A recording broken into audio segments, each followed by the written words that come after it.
Айбек мал доктор. Бир топ жылдан бери Көкбөрүнүн аттарын карайт. Эми ал жаңы сыноого мынууда. Самолет менен биринчи жолу учуп туруп берди аттардын баары. Бери 24 ат учуп атат.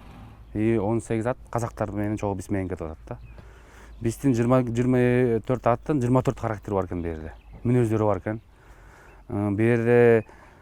Берде ошо баасы азыр чечип кеңешип, успокаивающий дарыларды колдонуп, ошентип алып бара турган ойлор болот. И пилоттордун өзүнүн эмеси требованиялары бар экен. Ошолор менен келишип алып барайлы деген ойлор болуп атат.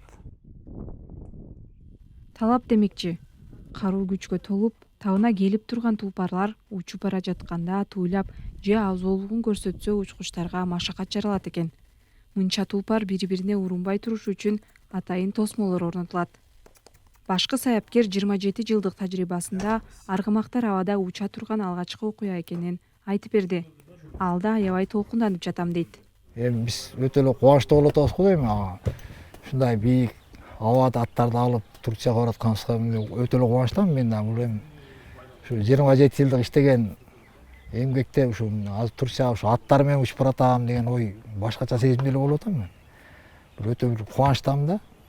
Ушу биздин өзүбүздүн Кыргыздын жылкылары ушу башка мамлекетке ушу самолет менен кетип атканыначы. Биринчиси, экинчиси ушуларга документ берилип атканына да сүйүнүп атабыз биз. Саналуу күндөн кийин башталат деген чоң оюнга аргымактар асман жолу менен жеткени турат. Эми ошончо убара менен жеткирилген тулпарлар Көкбөрүнү тайгазан менен негизги ат оюну катары ойнойбу же көрсөтмө оюн менен чектелеби деп улуттук оюндун күйөрмандары суроо салып турган чагы.